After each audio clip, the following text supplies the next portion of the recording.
Good evening. My name is Michael Van Pelt, and I'm president at Cardus. I want to welcome you here tonight at this panel on what makes a good city, and I want to welcome you to our Cardus Ottawa office. It's just delightful to see so many of you here, and I know a few people are in the other rooms as well.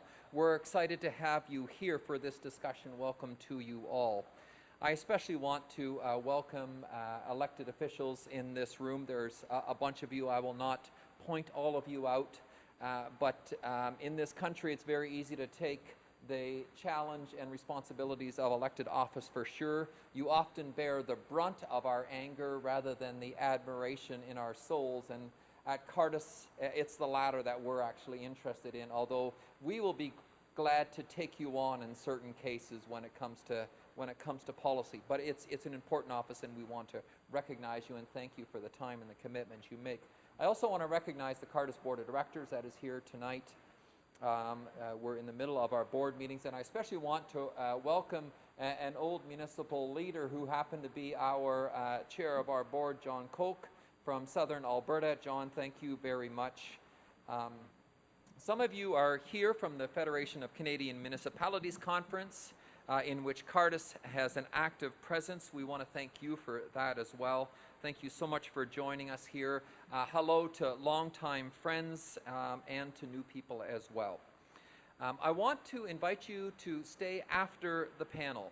Our understanding is that good, vigorous conversation may happen in contexts like this, and we hope that will happen tonight after the panelists have presented. But life teaches us that the best vigorous conversations happen when someone is either holding a glass of water with something to eat, or somehow a glass of wine seems to have that effect as well. So please stay after and enjoy conversation with each other. There's lots of food and drink to enjoy with each other's company. Just a few logistical items, especially if it's your first time here. The washrooms are just located outside of this room to the hallway behind us. Also, if you want to be notified about events that we're doing and about the publications that we're involved in, on your way out, just make a point before you hit the elevator, which may or may not work, it has seemed from experience here. Thank goodness for stairs. But you can put your name and your address there, and we will make sure that we communicate with you. Now, a little bit of warning. We always say at Cardus, you can check out any time you like, but you can never leave. I always respond to that and say yes, but I got a delete button. So here we go.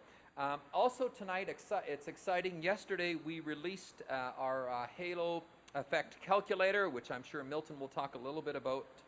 Milton, I just have to share with you tonight, around dinner with a bunch of friends, we were all kind of on our computer looking at haloproject.ca. And I have to admit, everyone was kind of tucking their own little city into the Halo calculator, and I could just sniff some pride in these little municipalities that we were looking at, or big cities with the kind of Halo effect that was happening. So check out haloproject.ca/calculator. And also the City Soul Explorer Toolkit, which is a fascinating document that Milton has been working on for a bunch of years, really helping municipal leaders and faith-based leaders to see what that kind of interaction needs to be able to build a great city tonight.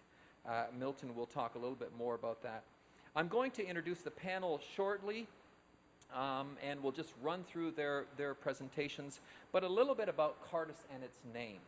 Cardus, the name Cardus is rooted on a much more complicated name called the Cardo Maximus, which is really the name of an ancient Roman city. It's the north-south road in that city, really the main artery through a city that really connected its integral parts and people together, and connected its primary institutions together.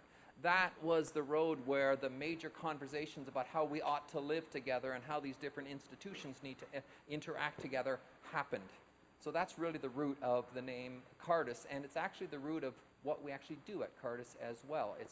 It's a very robust discussion about how all of these institutions work and what their responsibilities are in society. We do like to ask the big questions of purpose. We aim to promote a more flourishing civil society, not just the role of government being so powerful or business simply being the player, many of these mediating institutions in between. We do that through many, many research programs, some you'll hear about tonight through our publications and through events like this. Our topic this evening is what makes for a good city. And surely that is a big question. So you'll hear tonight from 3 of our 6 program directors in the area of social cities, family, and law, exploring this question from 3 different angles. We also have programs in education, in work and economics, and in health. And check out cardus.ca, you can find out about those programs as well. The job of our program directors tonight is to spark our reflection around this critical question affecting the social ecology of our cities. There's no one quick answer or solution.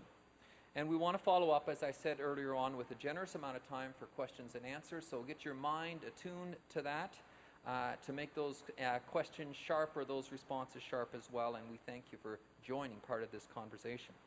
So let me move right into it. Let's get to work. I'll introduce our first panelist. Speaking first and really setting the table for us on this question is Milton Friesen. He is the director of our Social Cities program at Cardus. Milton is a former municipal councillor. He's a doctoral researcher and instructor in urban planning at the University of Waterloo School of Urban Planning. Milton's also a regular participant in the Congress of New Urbanism in the Federation of Canadian Municipalities. He's also an advisor to the University of Virginia's Thriving Cities project. Beyond Cardus, you will find Milton's publications in places like the Municipal World, in the Berkeley Planning Journal, and in the Stanford Social Innovation Review. That doesn't capture Milton, though. That's what's on the paper here. Milton is a lot more than that. He's a brilliant academic, but this guy can rebuild a diesel engine. And I bet you most of you cannot do that. And on top of it, he can canoe whitewater rivers in this great country of ours. And on top of that, he can build the canoe in which he is canoeing on those white waters. So a man of all seasons, ladies and gentlemen, Milton Friesen.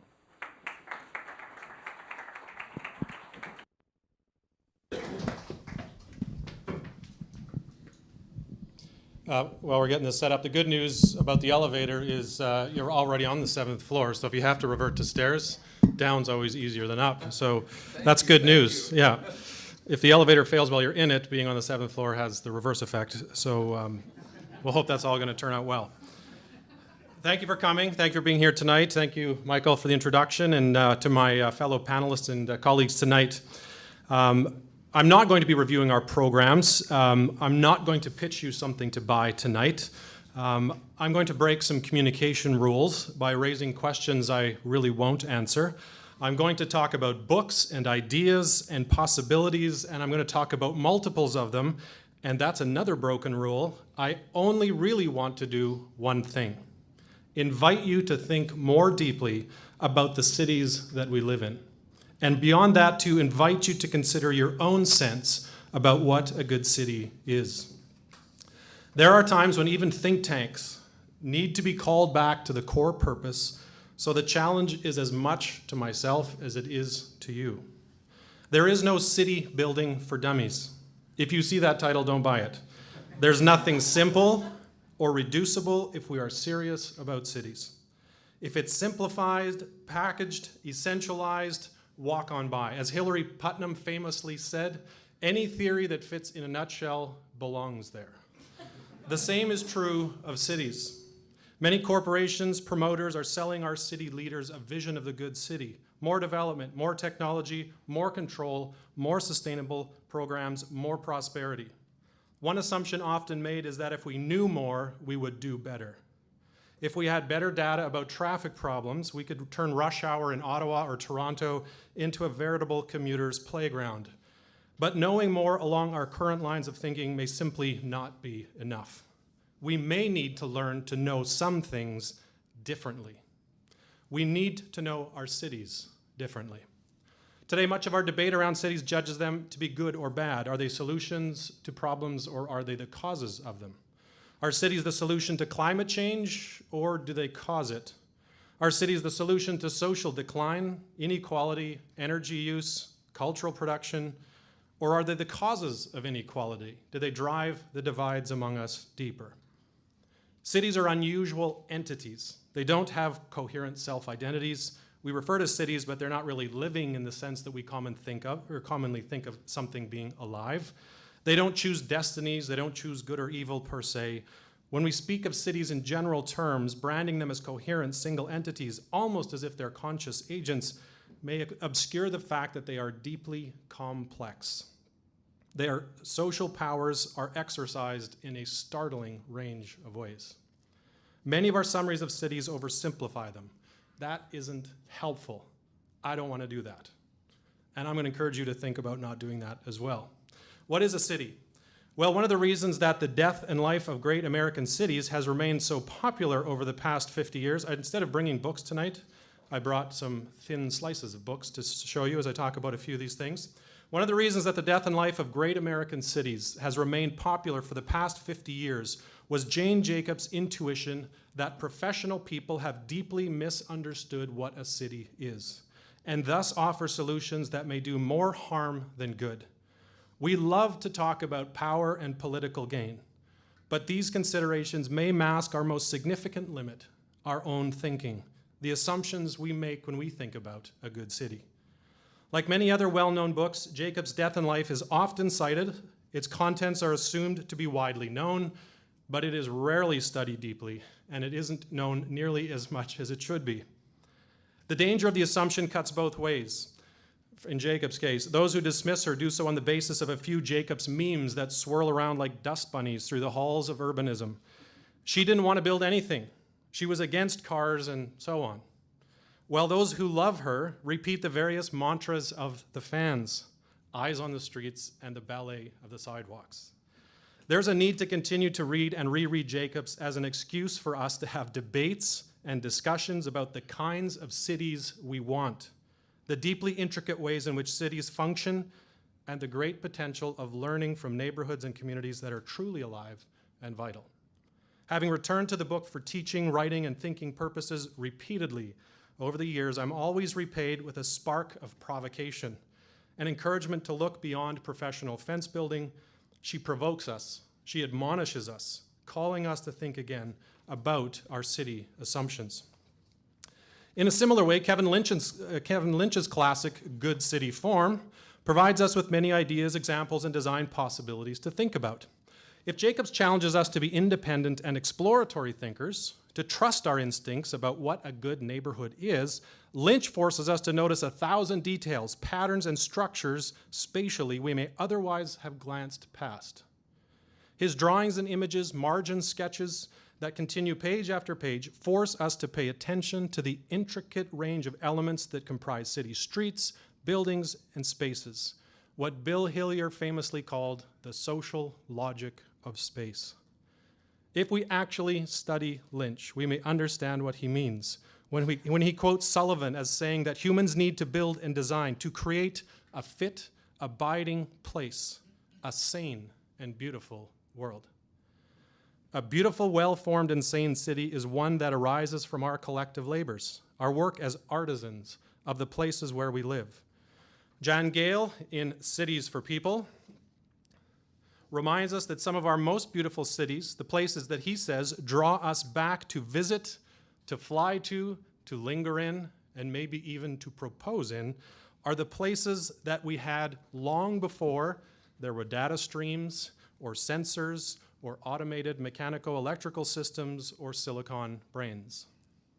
How did that happen? How could we have built such beautiful cities without all of those other supports?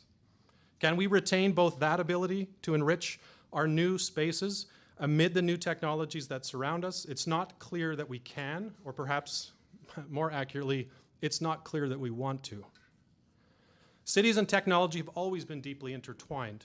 We can't put the technology genie back in the bottle, so our way forward must be characterized by an ability to contend with how digital culture and our crafts-like instincts for place interact. For this, we may look in many directions. In Designs for a Living Planet, Mahaffey and Salingras take the insight that complexity science has yielded about living organisms, the generation of patterns in the natural world, and the processes of designing and building things And they then reflect on how that could and should inform the means by which we bring back the built human communities of our time in a more enriched way.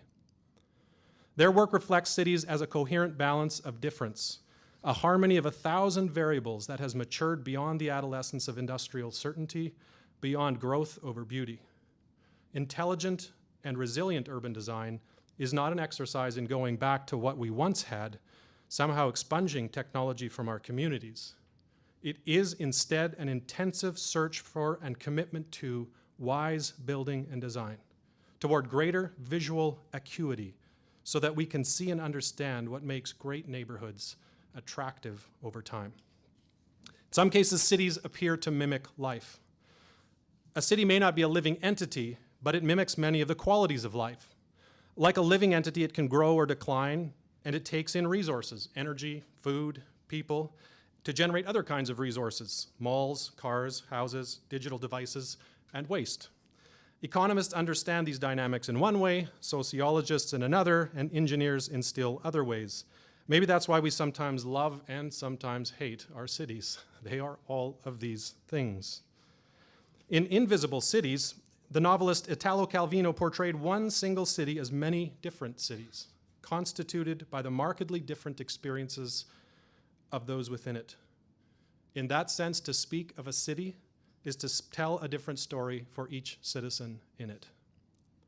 Cities can generate social goods, patterns of trust and social ties that encompass friends, acquaintances, relatives, and strangers, in what the landscape architect George Sawicki calls homoresis, a form of stability that is dynamic and evolving like a living creature, coherent over time, but always changing. Designers like David Governor, in planning and design for future informal settlements, applies the idea of homeoresis in evolving strategies that combine informal, in other words, outside of formal planning practices, and informal, or formal, inside formal urban planning practices, and creates orienting structures and frameworks that bring the two together to fill in the informality and to structure it in such a way that something beautiful and meaningful and that meets the needs of people emerges. If a city is too static, if its stability comes from being buttressed and fenced in and paved and held and controlled and regulated too far, that formal engineered process minimizes human variability in favor of a specific form of efficiency that yields cities that are often far from beautiful. Images of cities as machines bring to mind the mechanical world of Fritz Lang's 1927 silent film, Metropolis, or that of Chris Wedge and William Joyce's 2005 animated film, Robots. Including the shape and structure of the social patterns that weave a city together enables us to understand its coordinated functions. Let me move to a close by giving you an example, a case study. In the book, Why the Garden Club Couldn't Save Youngstown, the transformation of the Rust Belt, sociologist Sean Safford tells the parallel stories of Allentown, Pennsylvania, and Youngstown, Ohio. These two cities experienced simultaneous downturns in a common core industry, steel manufacturing. Youngstown had a better educated, tighter, stronger civic core of volunteers and leaders who served together across many different boards and community groups. Allentown, on the other hand, had fewer overlapping networks of leaders and civic volunteers and operated in a more ad hoc and improvised manner at a civic level. Perhaps surprisingly, the more tightly knit and interconnected Youngstown proved to be less adaptive to the post-steel world and suffered a steeper and longer decline. Allentown was more open to outside consultation, a wider range of solutions, and had room for new possibilities to emerge in the gaps and spaces left open by a less tightly woven social network. As a result, Allentown recovered more fully and sooner than Youngstown. Put another way, Youngstown had process efficiency, operational efficiency arising from a tight group that optimized functions, while Allentown had disruption efficiency arising from a more open network that could flexibly adapt to unknown conditions. Cities aren't simple. Sometimes what is our strength becomes our weakness as conditions change. The context we call a city uniquely enables or constrains us as inhabitants. Some of these limitations are physical, streets, buildings, and water lines. Towns like Youngstown and Allentown, built around single industries, are similarly limited. When a major part of a city fails, whether in a core industry or the city infrastructure, schools and businesses will close, people will lose jobs, and the city will decline. As Youngstown demonstrates, however, sometimes maintaining a healthy city means much more than tightening our control over it. The trick is knowing when to formalize and when to stay out of the way. Urban leaders often imitate a desired outcome without understanding the process that led to that outcome. The architect Christopher Alexander has long been a prophet warning us of this tendency, arguing in his seminal essay, A City is Not a Tree, that you can't design or think about a city as a logical tree or a mechanical device. Instead, city thinking requires the kind of complexity and nuance that is required to parse the complexities of biological processes. In some ways, Youngstown represents non-digital versions of the smart city. Its various organizations were coordinated, supported one another, and were meant to optimize the city's functions. While its fate raises doubts about the desirability of these projects, big data and the smart city are both clearly part of our future together in cities. Computational machines are required for our culture as we know it, but our dependency on them only deepens our responsibility to question the systems presumed to serve our common good. Remember, the mathematician and activist Cathy O'Neill in her book, Weapons of Math Destruction, how big data increases inequality and threatens democracy. Digital tools are far from benign, and if we don't understand their power, we might find ourselves as much exploited as served by them.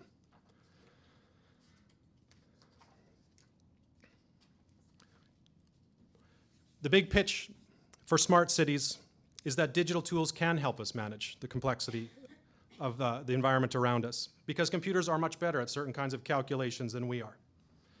This in turn means we can operate the systems we control more efficiently, or even find novel ways to organize those systems to deliver solutions we might not have thought about on our own. David Goldberg has been a pioneer in exploring the role of interactive genetic algorithms in human problem solving and creative output. Instead of typical input-output processes, genetic algorithms output solutions that have small errors or deviance built into them. The programs, in a sense, can mutate. This turns out to be useful. You can ask an algorithm to give you 3 solutions. Design a car for me. Each of them will be different. Then you choose the one you like and get it to generate another 3 cars for you. You choose the best one of that bunch, and slowly you, along with the algorithm, are evolving a potentially unique future car that's optimized in a certain direction. It could be that these types of approaches are useful as cities deal with significant amounts of complexity. But we must also ask who controls and owns the digital devices and the data that's generated from these processes. One of the problems with smart cities revolves around a scenario where the solution suggested by such a generative system is too complex for us to evaluate as individual humans.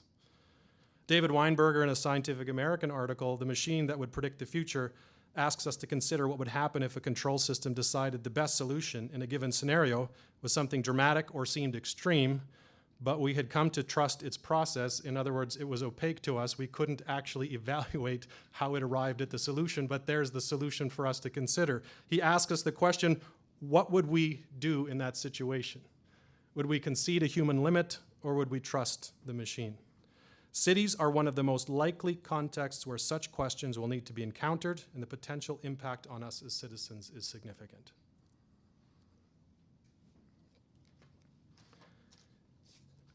Our cities are the central context for these kinds of conflicts and the others I mentioned earlier.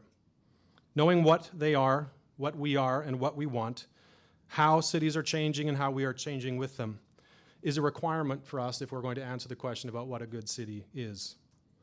If some part of city leadership is defining a city's reality, then we will need to continue to find ways to use the digital sensorium of urban life to sharpen what we see. Whether we can then act wisely on what we know demands of us all that we consider the character and nature of our common life together. Whether we can ask this enormous task of our cities is debatable. That we must ask it of ourselves is certain. Thank you.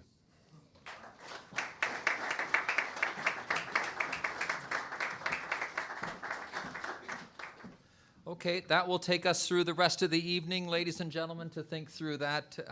Milton, thank you very much. Let's take a different tact at the city and the good of the city.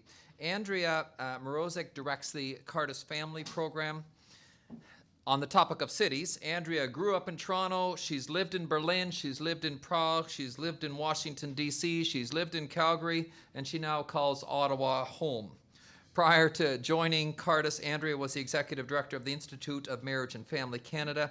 You can regularly find her in the media, TV, print, and radio, tackling pretty tough topics like the future of marriage, childcare, women's issues, and how family life affects the economy, and vice versa. She's also the author of a number of influential pieces, including Private Choices, Public Cost, How Failing Families Cost Us All, about the national public costs of family breakdown. So Andrea, world traveler, your thoughts on what makes a good city? I think when you are on a panel about what makes a good city, you don't want to follow the person who lives and breathes cities and shoots whitewater rapids in the canoe that he built. But here we are. So I'll just set the stage from my own life. There's a condo development down the street from me in my urban Ottawa community, about 4 kilometers from Parliament Hill. And when they were selling those units, they advertised them as hotel-style living. So for those of you who may travel quite a bit for work, can you honestly think of anything worse? I mean, my husband and I was just looking at him and be like, hotel-style living, wow. So you mean I can have a very small space where no one knows me and I know no one, where the food does not suit me and everything costs a lot more than it should. Wow, sign me up. So this condo development looms over a very tiny public park in a neighborhood otherwise filled with sort of very old single-family homes.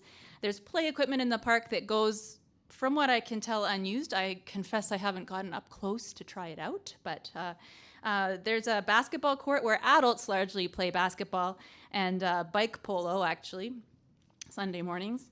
And this is Little Italy, so there's a spot for bocce ball that also appears to go somewhat unused. So this is all situated from a very popular strip, lots of restaurants, bars, a comedy club. There's some employers nearby. There's an Italian grandma who sits on her porch and will give you cherry liqueur if you come and say hi. We've tested that. And just to round out the picture of our neighborhood, on Good Friday this year, we were awoken by a very loud banging noise, which turns out to have been the police busting down a door for your local neighborhood drug bust. So that happens in our street, on our street as well.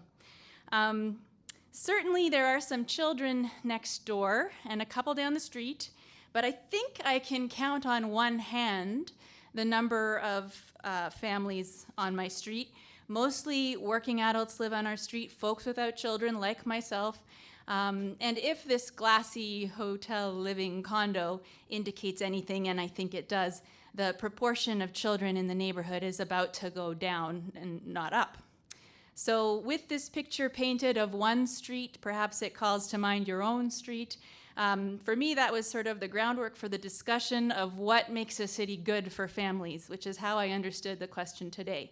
But as I pondered the question of what makes a city good for families, I also started to ponder a different question, which is how do families make the city good?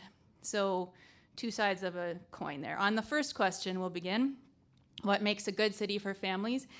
I suppose there could be a different answer for everyone, depending on what you're looking for. But back in 2010, we did do a grading of 33 census metropolitan areas in Canada. And for this report, we chose factors to measure. And some of these included community feel, education, the cost of living, and economic strength. We were trying to identify what would be the top places in Canada for families to live. So we did this index. Each broad category had subcategories. So for example, community feel included green space and bike paths, as well as charitable filings and neighborhood stability. We were able to use census data to see who had lived in the area for at least 5 years. And we took the charitable giving as a kind of proxy for concern for those around you, making a community into the kind of community where you'd like to live. We also included crime rates in the community feel category. So we used the homicide rate as a proxy for other crimes like gang activity or drug use. Two of the other important categories included the ability of a family to get by financially in a particular city, obviously. Cost of living tapped into the consumer price index, and we definitely measured rental costs and also the rate and cost of home ownership, which is obviously a growing concern for so many families in Canadian urban centers. Economic strength got at notions of economic security. To what extent would families be able to find work and make a living in a particular city? What is the average family income? What is the average family tax take? How do stable families contribute to the economy? But also under the umbrella of economic strength, we included the population growth rate. And our thinking there was that an expanding population means more services, more stores, more opportunities. So a growing population can occur in a number of different ways, and Canada is very fortunate to have a high number of immigrants who come here and contribute. But increasing population is obviously not just a matter of increasing immigration. Even high rates of immigration have shown to not bring in as many children as we might hope. So then we turn to the Canadian fertility rate, which currently hovers just below replacement. So a replacement fertility rate is about 2.1 children, 2.1, there's that 0.1 child out there somewhere, child per woman of childbearing age, and we are at 1.6 children per woman of childbearing age. And so this is the trend for all wealthy nations. Canada is no exception. And as a result, we get some scholars identifying a trend that they call post-familialism. What post-familialism means is essentially that the prior assumption that we had that families are the bedrock of our country and our communities and our culture may no longer be true. So in Canada, we had in the 2011 census the result that there were more one-person households than couple households with children for the first time back in 2011. Now turning to my second question on how do families make the city good? If we think in terms of stakeholder groups, and I do understand that families writ large aren't one and never really could be one, and I'm not suggesting we make a family union of some kind, but if you work with me for a second, if city planners and condo developers are to consider what is useful to the people around them, then currently they are seeing far more single individuals than families.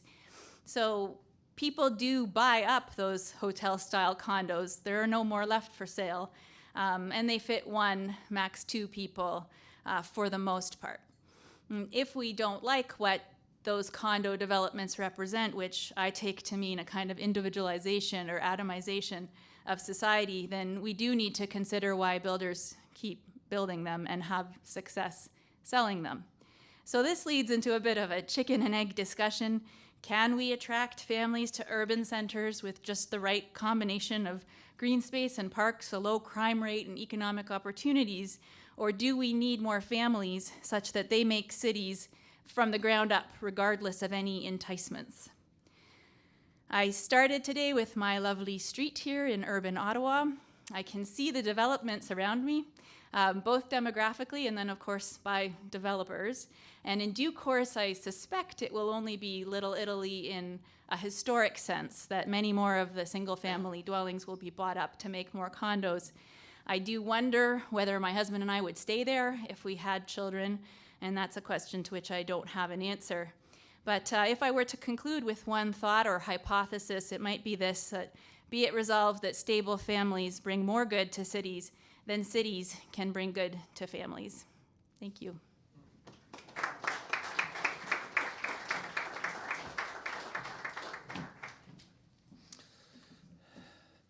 Thank you, Andrea. Hotel? Condo? Wow. Okay, let's move on. Our final panelist is Dr. Andrew Bennett. Andrew directs the Cardus Law Program and serves as chair of the Cabinet of Canadians for Canada's Faith in Canada 150 initiative from 2013 to 2016. Andrew served as Canada's first ambassador for religious freedom. He led the Office of Religious Freedom for Foreign Affairs Canada, now Global Affairs. Andrew holds degrees in history from Dalhousie and from McGill, and as well as a PhD in political science from the University of Edinburgh. Most of you will not know Andrew. Yes, he is an expert on religious freedom, but he basically knows some obscure piece of data about nearly every day or every date in history. And I'm not just talking the last 100 years, I'm talking like centuries.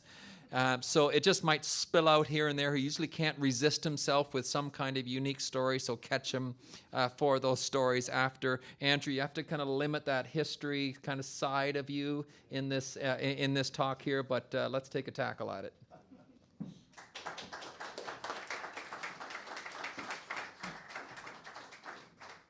Michael, you know me too well.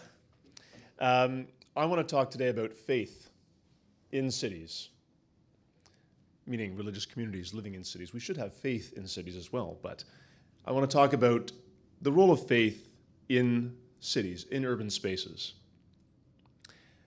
At the beginning of the 2nd century,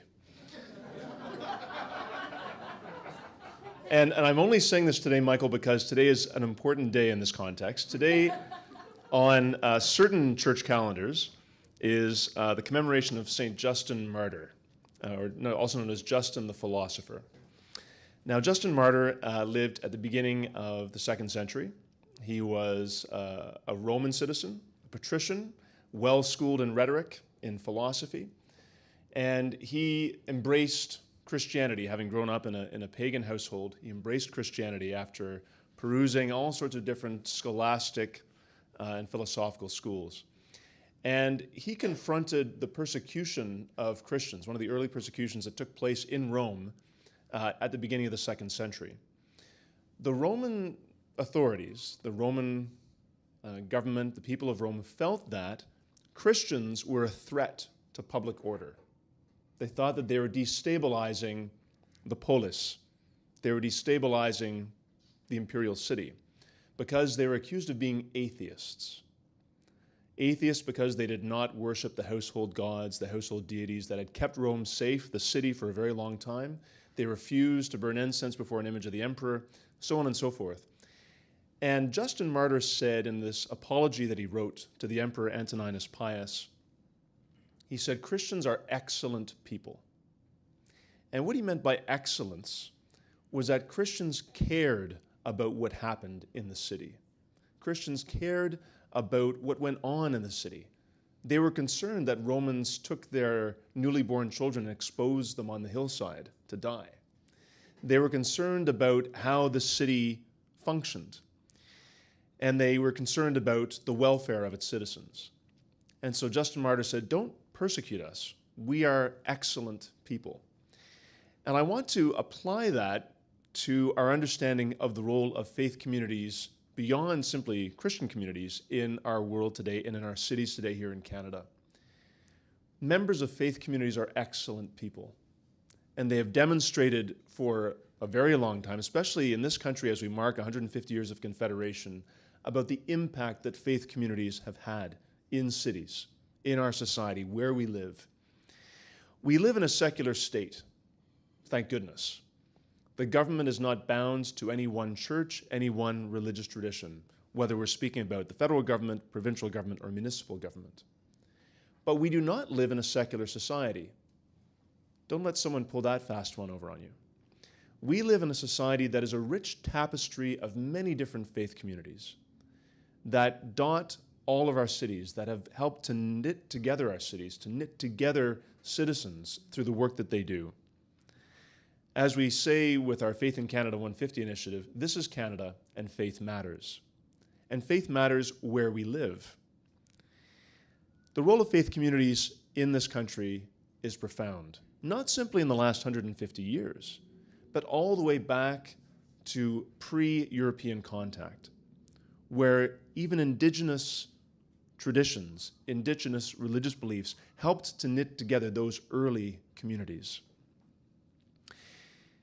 We know, and we confront faith communities in our cities through the hospitals that they have established. whether we're speaking about the Bruyere Hospital here in Ottawa, Mount Sinai Hospital in Toronto, St. Joseph's Healthcare System in Hamilton and in other parts of the Golden Horseshoe, schools, whether we're speaking about Catholic schools, Protestant schools, independent Jewish schools, the langars. For those of you that don't know, a langar is a communal kitchen that exists in every single Sikh temple across this country, where people, it doesn't matter what your faith tradition is, if you need a meal, you can go into a Sikh temple, a Gurdwara, and be fed. But faith communities are more than often what is presented in terms of social welfare provision. Faith communities in our cities are about beauty. This Cardus office sits at the kind of the conjunction of state and church. Oh, the blind's down. Oh dear. Notre Dame Cathedral is right through there. The beauty of built religious architecture, what it adds to our cities, whether it's the soaring nickel-covered spires of Notre Dame Basilica or the solid Presbyterian stonework of Knox Presbyterian just down Elgin. Architecture in shaping our cities has been very often the preserve not just of the civic sphere, of the government sphere, beautiful public buildings, but of religious communities. Sometimes in many cities, these were the first buildings that went up, were religious churches, synagogues, temples, and so forth, religious buildings. So religious communities bring to our cities beautiful architecture, beautiful music that rings out from these places of worship, whether it's a Mass by Palestrina coming out of Notre Dame Cathedral, whether it's hymns that are sung at Jubilee Christian Reformed, Canadian Reformed Church down at Maryvale and Hunt Club, whether it's the worship that takes place at the small Hindu temple on Clary Street in the Glebe.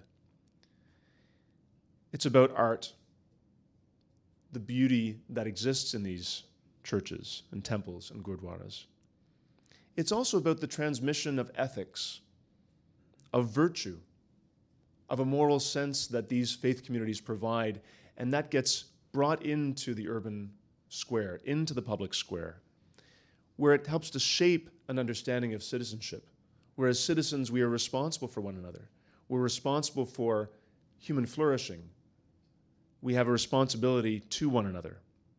Faith communities help to shape this and have for centuries. I would go so far as to say that cities as political entities, the institutions that govern our cities, must be the public guardians of religious freedom. Since religious freedom is ordered towards people being fully who they are, whether you believe a particular theistic belief or you are a secular humanist, an atheist. It's the responsibility of our civic institutions with the citizens to ensure that this is allowed to flourish for the good of all. We need to ensure that people of faith who live in our cities have the freedom to be people of faith publicly as well as privately. Unfortunately, in this country, too long we have existed under what I call the post-Enlightenment myth of religion being a purely private matter. This is not historically accurate, and it is not, for most of us, depending on our religious tradition, it is not theologically accurate. For the millennia of human history, we have lived out our metaphysical beliefs, our practices, in the public square. In Rome, at the time of Justin Martyr, the faith of the Roman people, worship of the emperor, the household deities, was done publicly and privately. The worship of, whether you live in India, whether you live and you're worshiping according to the Hindu tradition, that is a very public tradition. You can't go to India and not be confronted by the public nature of religious practice. That was a core element of Canadian urban life for a very long time. But unfortunately, we've seen a shrinking of that.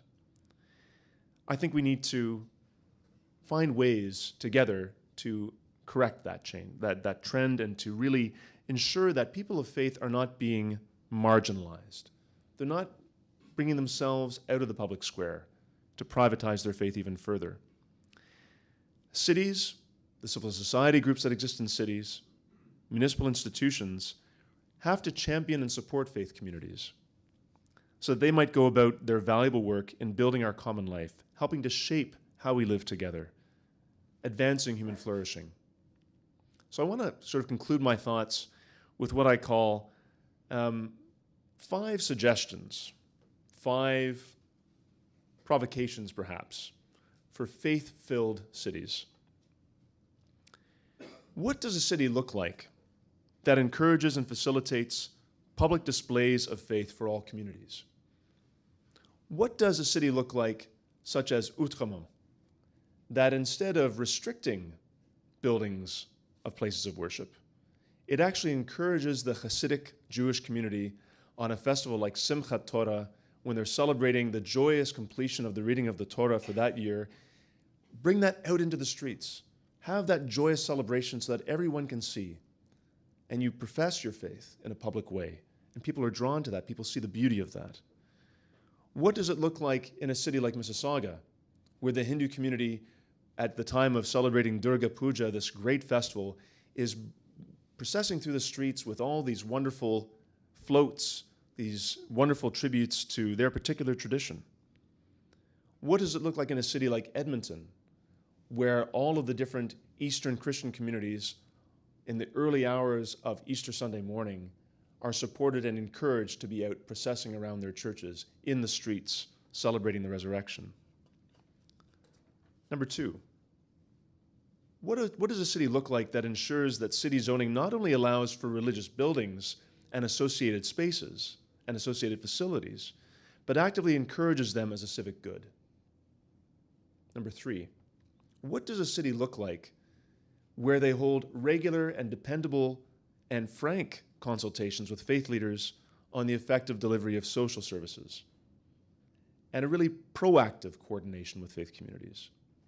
4th, what does a city look like that encourages and promotes diverse expressions of confident faith at public events, at notable civic commemorations and celebrations?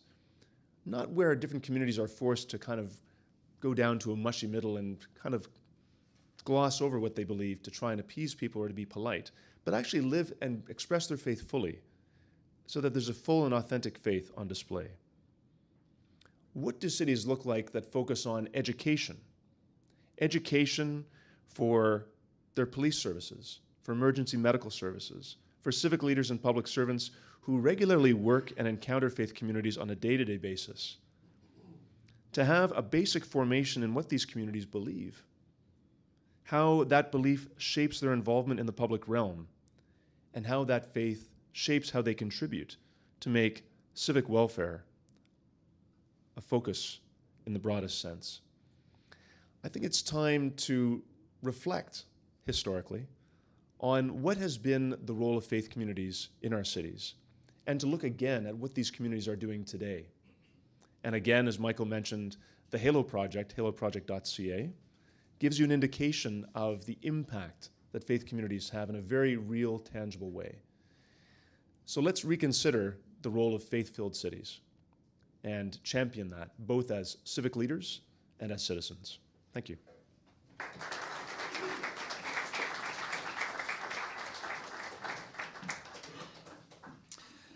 Thank you, Milton. Thank you, Andrea. And thank you, Andrew, for those stimulating conversations.